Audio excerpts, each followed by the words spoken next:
Hello दोस्तों, कैसे हैं आप सब। शाइनिंग स्टार सक्सेस पॉइंट महाराज में आप सभी का स्वागत है। आज हम लोग पॉलिटिकल साइंस क्लास 11 के चैप्टर नंबर 4 को डिस्कस करेंगे और अच्छी तरीके से समझने की कोशिश करेंगे। तो चलिए हम लोग चैप्टर की तरफ आगे बढ़ते हैं। सबसे पहला है आपका सरकार। कहता है कि सरकार के कितने अंग होते हैं। तो सरकार के 3 अंग होते हैं। सरकार के 3 अंग क्या क्या होते हैं? विधायिका, कार्यपालिका और न्यायपालिका।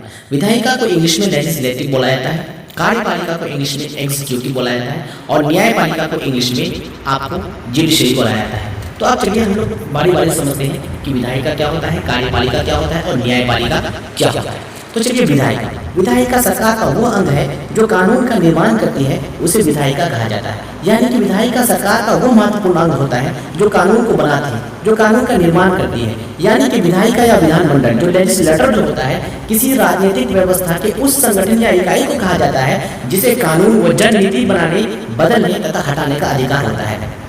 कहा जाता है कि विधायिका जो होता है उसे कानून बनाने का अधिकार होता है, उसे कानून को बदलने का अधिकार होता है, उसे कानून को हटाने का भी अधिकार होता है। ये विधायिका के अंतर्गत आते हैं। खैर उसके बाद है कि विधायिका को राज्य का लोकसभा भी कहा जाता है। विधायिका यानी संसद के 2 सदन होते हैं। उच्च सदन को राज्यसभा कहा जाता है और निम्न सदन को लोकसभा कहा जाता है। तो इस प्रकार अगर हम बात करें कि सरकार के महत्वपूर्ण 3 अंग में से जो विधायिका जो है वो क्या करती है? कानून को क्या करती है? कानून का निर्माण करती है, कानून को बनाती है, कानून को बदलने का अधिकार होता है उनके पास, कानून को हटाने का अधिकार उनके पास होता है। इन सारी चीजों को उसको अधिकार होता है। तो उसके बाद दूसरा है आपका कार्यपालिका। कार्यपालिका को इंग्लिश में एग्जीक्यूटिव बोला जाता है। यानी सरकार का वो अंग जो राज्य के शासन का अधिकार रखती है और उनकी जिम्मेदारी भी उठाती है और कानून को लागू करती है, उसे कार्यपालिका कहा जाता है। यानी कि सरकार का जो दूसरा जो महत्वपूर्ण अंग होता है वो होता है आपका कार्यपालिका, जिसे इंग्लिश में एग्जीक्यूटिव बोला जाता है। ये क्या होता है? सरकार का वो अंग होता है जो राज्य के शासन का अधिकार रखती है और उनकी जिम्मेदारी भी उठाती है। यानी कि जो कानून को इम्प्लीमेंट करती है, जो कानून को लागू करती है, उसे कार्यपालिका कहा जाता है। अब यहाँ पे सवाल ये खड़ा होता है कि कार्यपालिका में वो कौन कौन लोग होते हैं जो इस कानून को इम्प्लीमेंट करते हैं, जो इस कानून को लागू करते हैं।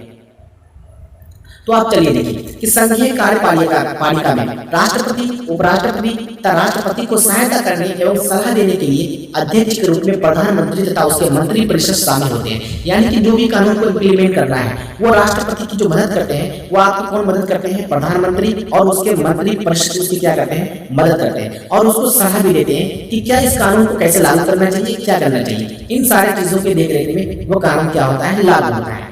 उसके बाद है आपका न्यायपालिका यानी जुडिशरी। कहते हैं कि न्यायपालिका सरकार का तीसरा महत्वपूर्ण अंग होता है। ये सरकार का वो अंग है जो कानून की समीक्षा करती है। यानी कि जो न्यायपालिका होती है वो कानून की समीक्षा करती है, वो कानून को देखती है, परखती है, समझती है और उसके आधार पर क्या करती है? किसी भी व्यक्ति को या फिर किसी को भी वो क्या देती है? न्याय देती है। और उसके बाद कहता है कि संप्रभु सत्ता संपन्न राज्य की तरफ से कानून का सही अर्थ निकालती है। यानी कि संप्रभु सत्ता संपन्न राज्य के मद्देनजर या राज्य को ध्यान में रखते हुए वो क्या करता है? कानून का सही अर्थ निकालती है कि कानून का सही अर्थ क्या है। उसके आधार पर वो कानून को क्या करती है? कानून को अर्थ निकालती है और उसके आधार पर वो न्याय देती है। और उसके बाद कहता है कि ये जो होता है, जो न्यायपालिका जो होता है वो विवादों को सुलझाने और अपराध को कम करने का काम करती है। यानी कि जो विवाद होता है, चाहे वो राज्य और केंद्र के बीच हो, चाहे वो किसी भी 2 कम्युनिटी के बीच हो, चाहे वो किसी के भी बीच हो, उसको क्या करती है? उस विवादों को जो सुलझाने का जो काम करती है वो न्यायपालिका करती है। और दूसरी बात की अपराध को कम करने का काम करता है। यानी कि जो समाज में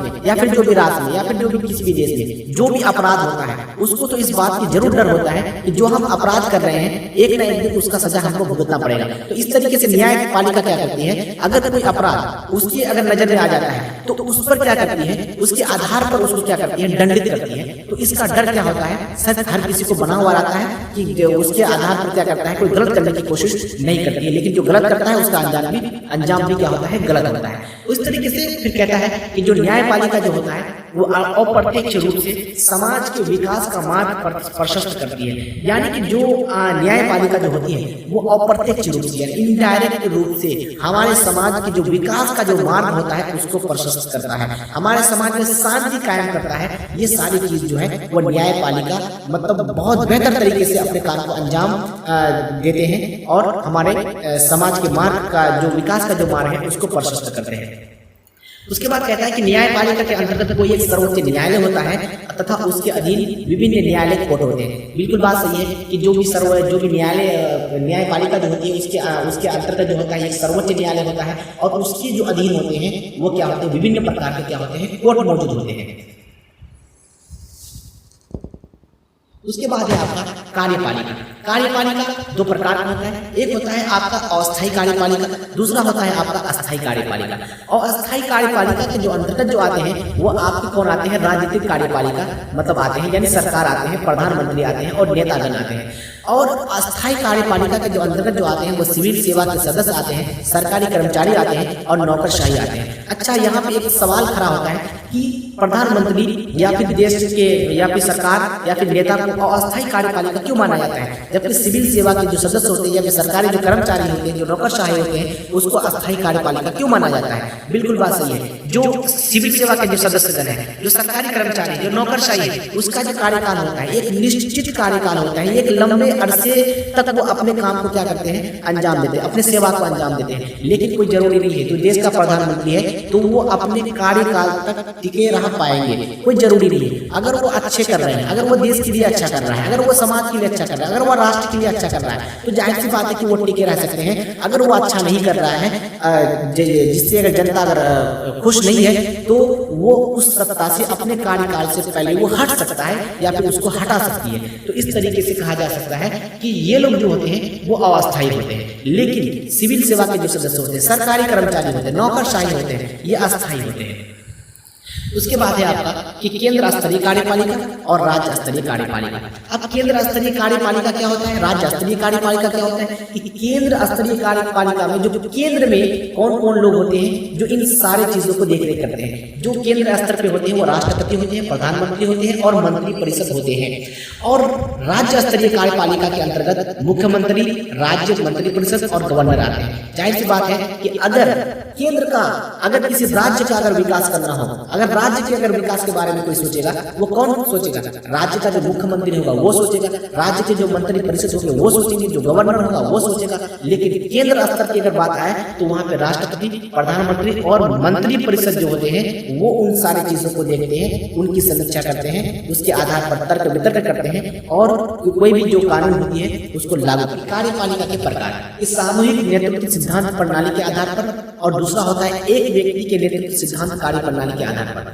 अब देखिए कि सामूहिक नेतृत्व सिद्धांत कार्य प्रणाली के आधार पर जो कार्यपालिका जो होती है वो दो प्रकार की होती है। एक होती है आपका संसदीय शासन प्रणाली और दूसरा होता है आपका अर्ध अध्यक्षात्मक। अब देखिए जो संसदीय जो शासन प्रणाली होती है, जो संसदीय कार्यपालिका जो होती है, इसमें सरकार के जो प्रमुख होते हैं आमतौर पर प्रधानमंत्री होते हैं। जो सरकार का प्रमुख होता है, जो सरकार का अध्यक्ष होता है, जो सरकार का प्रधान होता है वो प्रधानमंत्री होता है। वो संसद के बहुमत वाले दल के नेता होते हैं। जो प्रधानमंत्री होता है वो संसद के बहुमत वाले जो दल होते हैं उसके वो प्रधान होते हैं, उसके वो नेता होते हैं, उसके सर्वसर्वा होते हैं। उसके बाद कहता है कि वो विधायिका या सांसद के प्रति क्या होते हैं, वो जवाबदेही होते हैं। जो प्रधानमंत्री होते हैं, जो विधायिका और सांसद के प्रति वो जवाबदेही, अगर विधायिका या सांसद में गलत होता है तो वो जवाबदेही प्रधानमंत्री की होती है, ना कि राष्ट्रपति की। उसके बाद है आपका अर्ध अध्यक्षात्मक, यानी राष्ट्रपति देश का प्रमुख होता है। राष्ट्रपति जो होता है वो देश का सर्वसर्वा होता है, वो देश का प्रमुख होता है। प्रधानमंत्री इस प्रकार सरकार का प्रमुख होता है, प्रधानमंत्री सरकार का प्रमुख होता है। प्रधानमंत्री और उसके मंत्री परिषद विधायक के प्रति जवाबदेही होते हैं। और अध्यक्षात्मक जो शासन प्रणाली होती है वो राष्ट्रपति देश के प्रमुख होता है तथा सरकार का भी प्रमुख होता है।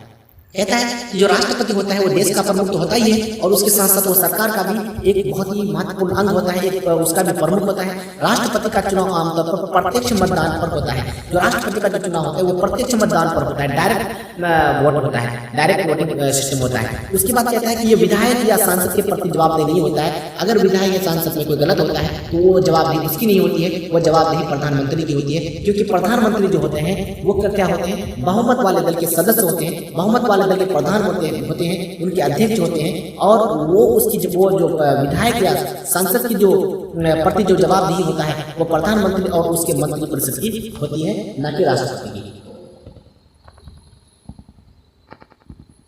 उसके बाद एक क्वेश्चन है आपकी स्क्रीन पे कि संसदीय शासन प्रणाली क्या होता है। कहता है कि इस प्रकार की व्यवस्था में सरकार के प्रमुख को प्रधानमंत्री कहा जाता है। कि संसदीय प्रणाली जो संसदीय शासन प्रणाली जो होता है इसमें कौन प्रमुख होता है, प्रधानमंत्री प्रमुख होता है, जो सरकार का प्रमुख होता है। और उसके बाद कहता है कि ये उस दल का नेता होता है जिसे विधायक या सांसद में बहुमत प्राप्त होता है। कहता है कि वो उस दल का नेता होता है जिससे उसको क्या मिली हुई रहती है, मतलब बहुमत प्राप्त पहले से रहता है, बहुमत प्राप्त रहता है। उसके बाद कहते हैं कि भारत की संसदीय प्रणाली अपनाई जाती है, यहाँ राष्ट्रपति भी होता है जो नाम मात्र होता है। कहते हैं कि भारत में जो होता है वो संसदीय प्रणाली अपनाई जाती है, यहाँ राष्ट्रपति भी होता है, लेकिन राष्ट्रपति जो होता है वो नाम मात्र होता है। सारा जो काम होता है वो प्रधानमंत्री का ही होता है, उसके ही अधीन होते हैं और उसके मंत्रिपरिषद के अधीन होते हैं। कहता है कि भारत, ब्रिटेन और जापान आदि देशों में ये व्यवस्था लागू है, मतलब ये निहित है। कहता है कि जापान, ब्रिटेन और भारत में संसदीय शासन प्रणाली अपनाई जाती है।